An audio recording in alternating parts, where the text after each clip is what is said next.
Hello guys, তোমরা সবাই কেমন আছো? Welcome to my channel Pilu cooking blog. আশা করি তোমরা সবাই ভালো আছো, আমিও খুব ভালো আছি। দেখো বন্ধুরা, আজকে রেসিপি চিকেন কষা আলু দিয়ে ঝোল বানাবো। দেখো, প্রথমে তেল দিয়ে দিলাম, তেলের উপরে একটু জিরে পাঁচফোড়ন অ্যাড করলাম। এবার ওটা ভালো করে একটু ভাজা ভাজা করে নেবো। তোমরা সবাই একটু আমার পাশে থেকে একটু সাপোর্ট করো আমাকে। দেখো, এবার আগে থেকে কেটে রাখা পেঁয়াজগুলো আমি দিয়ে দিলাম। পেঁয়াজগুলো একটু লাল লাল মিডিয়াম ভেজে নেব। লাল লাল করে ভাজা করে নিচ্ছি পেঁয়াজগুলো। বাবু কিছু বলবে? দেখো বন্ধুরা, আমি একটা টমেটো কেটে রেখে দিয়েছিলাম, ওই টমেটোটা দিয়ে দিলাম। আজকে চিকেনটা আমি সিম্পলভাবে বানাবো, কারণ বেশি রিচ করবো না। আর ওই টমেটোর মধ্যে আমি আগে থাকতে গরম জলে ধুয়ে রেখে দিয়েছিলাম চিকেনগুলো, সেই চিকেনগুলো আমি দিয়ে দিলাম। আমি একটু গরম জল দিয়ে চিকেন দিই, কারণ রক্তগুলো সব ভালোভাবে চলে যায়। ঠান্ডা জলে দিলে অতটাই হয় না, আমি গরম জলেই চিকেনটা দিয়ে দিই, তাহলে আঁচটানি গন্ধটা থাকে না। থাকা বন্ধুরা, এবার আমি আগে থাকতে পেস্ট করা আদা, রসুন, পেঁয়াজ, টমেটো বাটা সব দিয়ে দিলাম, দিয়ে ভালো করে কষিয়ে নেব। দেখো বন্ধুরা, ভালো করে কষিয়ে নিচ্ছি আমি। দেবো কারেন্ট এসে গেছে। দেখো বন্ধুরা, কি সুন্দর কষিয়ে নিলাম। এবার 1 চামচ আমি লঙ্কা গুঁড়ো অ্যাড করলাম। যাচ্ছি দাঁড়া। 1 চামচ হলুদ গুঁড়ো অ্যাড করলাম। এবার দেখো বন্ধুরা, আমি ভালোভাবে কষিয়ে নিচ্ছি। খুব সুন্দর লাগে। তোমরা কমেন্ট করে বলো কেমন হয়েছে আমার এই রান্নাটা। সিম্পল রান্না, আমি অত বড় লোক নয়, আমার ঘরে যা থাকে সেটা দিয়ে আমি রান্না করার চেষ্টা করি, কিন্তু খেতে দুর্দান্ত হয়।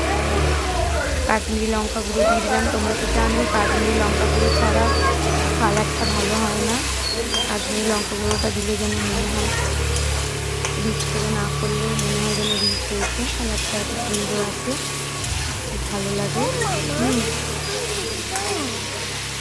যাচ্ছে তো সর। দেখো কি সুন্দর কষিয়ে চলে।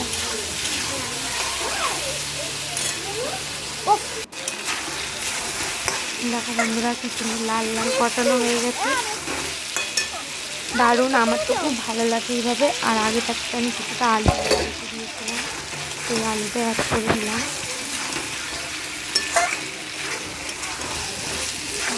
আলুটা দিয়ে ভালো করে আমি কষিয়ে দেবো। খুব ভালো, তোমরা এরকম হালকা করে বানাবে, কারণ আমার তো ছোটো বাচ্চা, আমি তাই যতটা পারি কমই বানাই রিচ করে। আর ওর জন্য আমি আলাদা করে চিকেন করে রেখেছি, তোমাদের পরে একদিন ভিডিও দেবো সবজি দিয়ে। আর এটা ঝাল কম দিই, আমাদের জন্যও ভালো, আরও একটু আধটু খেতে এখন ভালোবাসে, ওর জন্য ঝালটা কম দিই। তোমরা তোমাদের অনুযায়ী ঝাল দিও।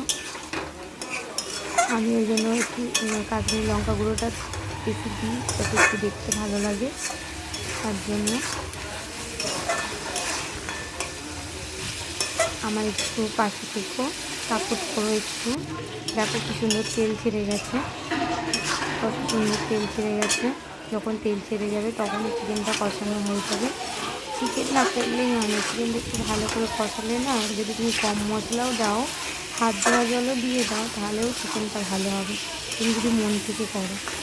আমার যেটা মন থেকে রান্না করতে আমি এমনি খুব ভালোবাসি। যে কোনো রান্নায়, আমি তখন মেয়েটা ছোটো ছিল, ওর জন্য আমি রান্নার ভিডিও দিতে পারতাম না, আমার খুব শখ ছিল। আমার মেয়ে যখন বড় হয়ে গেল, এখন আমার মেয়ে 3 বছর হয়ে গেছে প্রায়, ও বসে থাকতে খেলা করে একা একাই, মাঝে মাঝে একটু বদমাইশ করে, সে তো জানো করবেই, খেলার কেউ নেই। এবার আমার রান্নাবান্না মিটে গেলে আমি ওর সাথে একটু খেলা করি। তো যেহেতু অনেকটাই ছোটো, তখন ওই জন্য ভিডিওটা দিতে পারতাম না। এখনও আস্তে আস্তে বুঝছে, বড় হচ্ছে, হ্যাঁ, এখন নিজে নিজেই খেলনা দিয়ে দিলে বসে বসে খেলে, আমারও রান্নাটা হয়ে যায়। তো এখন আমি নিজেই ক্যামেরাটা ধরতে পারি। ও তো বাচ্চা, ও তো আমার আর ক্যামেরা ধরে দিতে পারবে না। এবার ও খুবই ছোটো, আর ওর কেউ নেই, ওকে দেখার মেন কথা হয়ে গেছে এটাই।